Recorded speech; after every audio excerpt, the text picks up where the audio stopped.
महात्मा गांधी की हत्या पर कांग्रेस के काले राज तक घनश्याम तिवारी ने किया बड़ा खुलासा। वीरवार दिवस पर कही ऐसी बात सुनकर उड़ गए कांग्रेस सांसदों के होश। सदन में हंगामे के बीच आखिर क्यों गर्मा गई गांधीवाद सियासत। महामहिम राष्ट्रपति महोदय के धन्यवाद प्रस्ताव को जो मास्टर सदानंद जी ने प्रस्तुत किया और श्रीमती विश्राम कुलकर्णी जी ने इसका समर्थन किया, मैं उसके समर्थन करने के लिए खड़ा हूं।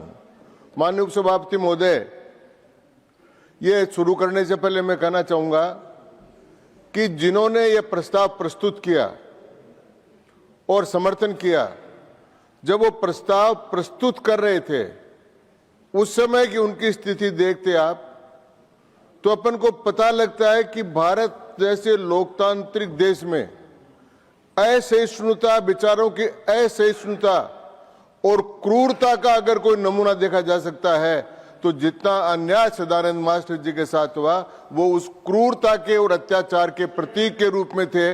और इसके साथ इतना अन्याय होने के बाद में दृढ़ निश्चय से मातृभूमि की रक्षा करने के लिए और भारत माता के लिए करें। Take your seat. नो, आप हर बार खड़ा होकर डिस्टर्ब न करें। Please take your seat. तो ये उनका सबसे बड़ा काम था। Going on record. तो ये केरल में जो राजनीतिक हिंसा हुई, उस हिंसा के वो लोग आज लोकतंत्र की बात करते हैं, तो मुझे ये समझ में नहीं आता। तो सभापति महोदय, अब मैं You will get your opportunity. Please take your seat. आपसे निवेदन करना चाहूंगा कि महामहिम Please speak to the chair. You will get your opportunity to speak. राष्ट्रपति महोदय जी ने अपने अभिभाषण के 26वें और 27वें पैरे में जो अंतिम पैरा है उसमें उन्होंने आग्रह किया कि सरकार, संसद और आम नागरिक मिलकर भारत के भविष्य का उत्थान करने के लिए आगे बढ़े। और मैं कांग्रेस के माननीय सदस्यों से निवेदन करना चाहूंगा कि बार बार वो कहते साहब नेहरू जी का नाम नहीं लिया, नेहरू जी का नाम नहीं लिया। इस बार अभिभाषण के पृष्ठ 26 पर पंडित जवाहरलाल नेहरू जी का भी, महात्मा गांधी जी का भी, सबका नाम इस राष्ट्र के योगदान में लिया है।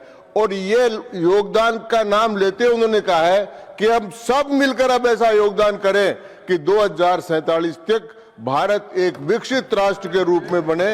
ये यहां से उनकी शुरुआत है। लेकिन मैं सभापति महोदय, मैं बात करना चाहूंगा कि इसके पहले जब विचार विमर्श शुरू हुआ तो विचार यहां पर आ गया। कांग्रेस के बहुत वरिष्ठ नेता माननीय दिग्विजय सिंह जी बोले, संजय सिंह जी बोले कि विचारधारा क्या है। बात विचारधारा पर आ गई। तो विचारधारा पर आई तो मैं कहूंगा कि इसी अभिभाषण में विचारधारा प्रतिबिंबित होती है। हमने कहा कि 350वीं शहीदी दिवस गुरु तेग बहादुर जी का, उसका इसमें वर्णन है। बिरसा मुंडा जी का 150 वर्षगांठ का इसमें वर्णन है। प्रधानमंत्री जी खुद रविदास जी की जयंती पर वहां जालंधर गए। अहिल्याबाई होलकर की 300वीं जयंती हमने सब जगह मनाई। ये विचारधारा प्रतिबिंबित करती है कि हम किस विचारधारा को प्रतिनिधित्व करते हैं। इसमें कोई छुपाने की बात नहीं। और ये जो विचारधारा है, ये विचारधारा कहां लेकर जाती, ये मैं आपसे कहना चाहता हूं। एक बात कही गई यहां कि विचारधारा की हत्या करनी है। किस विचारधारा की हत्या करनी है आपको? हमने गुरु तेग बहादुर जी का शहीदी दिवस मनाया और उनके 4 बेटों का वीर बाल दिवस मनाया। इस बात की हत्या करना चाहते। हमने बिरसा मुंडा जी को, भगवान बिरसा मुंडा को, आदिवासियों के योगदान का स्मरण किया। इस विचारधारा की हत्या करना चाहते। हम रविदास जी जो संत थे, प्रधानमंत्री तुरंत बजट के बाद वहां जाकर उनके जन्मदिन पर गए। अनुसूचित जाति के महान संत को हम श्रद्धांजलि देने के लिए, वैसे जात न पूछो साधु की, पूछ लीजिए ज्ञान। तो हमने जात पात पर विश्वास नहीं करते, लेकिन इस बात पर वो गए हुए थे। लेकिन उनको अगर एक बात का दुख था, वो अगर 30 तारीख है, मार्टर्स डे है, महात्मा गांधी की हत्या हो गई, सबको दुख है। कोर्टों ने फैसला कर दिया, माननीय हमारे नेता नड्डा साहब ने सारा विस्तृत कर। लेकिन मैं कहना चाहूंगा कि हत्या कब हुई? महात्मा जी ने कहा था कि भारत का विभाजन मेरे शरीर के टुकड़े होने पर, मेरा शरीर कटने पर होगा। लेकिन कांग्रेस पार्टी ने उनके जीते जी पाकिस्तान भारत का विभाजन स्वीकार करके उनके विचारधारा की हत्या कांग्रेस ने करी। यह मैं कहना चाहता हूं। आज विचारों की हत्या करें, किस विचारधारा की हत्या करेंगे आप? वो बोला उसका, अब आप वो काम बचा हुआ काम अब अपन को पूरा करना, गांधी जी का निभाई अपन ये काम पूरे करेंगे। अब मैं दूसरी बात कहता हूं कि ये क्या बनाना चाहते हैं। हमको बनाने का 3 बार भारत के महामहिम राष्ट्रपति चुनने का मौका मिला। पहली बार मिला तो एपीजे अब्दुल कलाम साहब को किया, वो मुसलमान। फिर मिला तो रामनाथ जी कोविंद को किया, शेड्यूल कास्ट के थे। और फिर मिला तो आदरणीय श्रीमती द्रौपदी मुर्मू जी को किया, वो शेड्यूल ट्राइब थे। ये विचारधारा हमारी तो साफ है। फिर मणिकर्णिका घाट को लेकर वो कह रहे थे, अरे मणिकर्णिका जहां भगवान मां पार्वती की मणि गिरी थी, उसको अगर भव्य स्वरूप प्रदान कर रहे हैं तो उसमें समस्या क्या आ रही है? फिर उन्होंने हमारी विचारधारा को कहकर क्या, ये आरएसएस की विचारधारा क्या? मैं बहुत साफ कहना चाहता हूं, मैं आरएसएस का आदमी 72 साल से स्वयंसेवक हूं आरएसएस। और हमारे यहां क्या कहा है, नमस्ते सदा वत्सले मातृभूमि। सबसे पहले हमने मातृभूमि को नमस्कार किया। फिर हमने कहा त्वदीयाय कार्याय बद्धा कटियम, हम तेरे कार्य के लिए कमर कसकर खड़े हैं। फिर कहा पतत्वे सकायो नमस्ते नमस्ते, यह शरीर जो है तुम्हारे काम आए, आपको बार बार नमस्कार है। और अंत में कहा परम वे भवन ने तुम्हें तत्स्वराष्ट्रम, मेरा राष्ट्र परम वैभव के शिखर पर पहुंचे। तो ये 2047 में जो आत्मनिर्भर परम वैभव की बात करनी है ना, उसकी प्रार्थना तो हम 100 साल से कर रहे हैं साहब, इसलिए सदी तो पूरी हमारी बीत गई।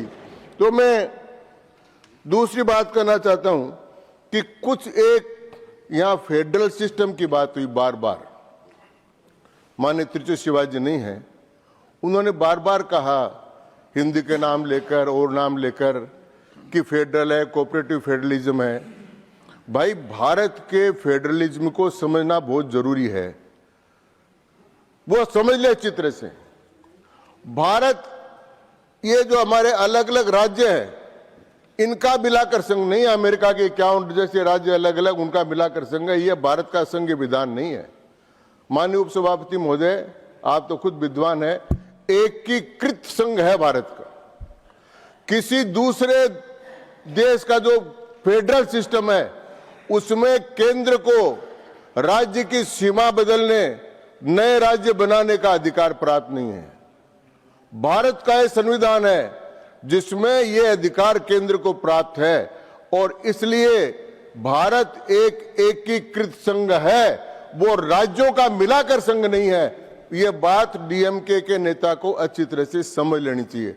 और इसका उदाहरण देता हूं कि साहब फेडरलिज्म पर हमला हो रहा है। फेडरलिज्म पर हमला कब होगा संघवाद पर?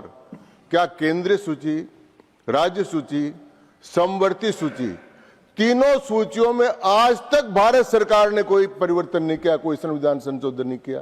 कहां से अधिकार ले लेंगे? और अधिकार अगर लेने की बात है तो आज डीएमके के बंधु नहीं है, वो सुन लें।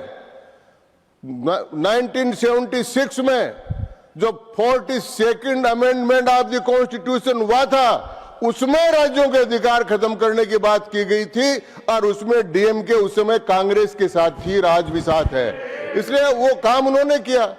शिक्षा समवर्ती सूची में नहीं थी, राज्य की सूची में थी, उस समय समवर्ती सूची में डाला गया था, और बहुत से काम हुए थे। इसलिए मैं कहना चाहता हूं कि उस समय का जो बात करना है वो अनुचित है।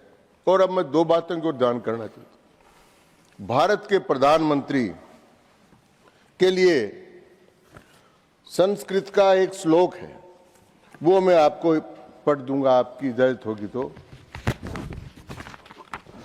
उत्थाय भारत भूमिम विश्वे शिरोभूषणम धैर्येण ज्ञानम संपन्नान बोधयते प्रभुता। भारत भूमि को उठाकर विश्व में शिरोभूषण बनाओ, धैर्य और ज्ञान से संपन्न होकर अपना नेतृत्व प्रदर्शन करो। ये धैर्य और ज्ञान से प्रेरित होकर कल जो रात को ट्रंप के साथ समझौता हुआ, मोदी जी ने इस लॉ को चरितार्थ कर दिया। और दूसरा उसी प्रकार का, मैं उस पर नहीं जाऊंगा, वो बजट का है, लेकिन ये जो मदर ऑफ डील्स हुई है, तो मैं आपके तो कंप्लीट कर दूं। मदर ऑफ डील्स जो हुई है, उस डील्स के बारे में, और अंत में मैं, जो आपने इतना ही सा समय दिया है, तो मैं ये कहना चाहूंगा कि अगर चर्चा करनी, समय पार्टी देती हम पालन करने का अनुरोध करते हैं।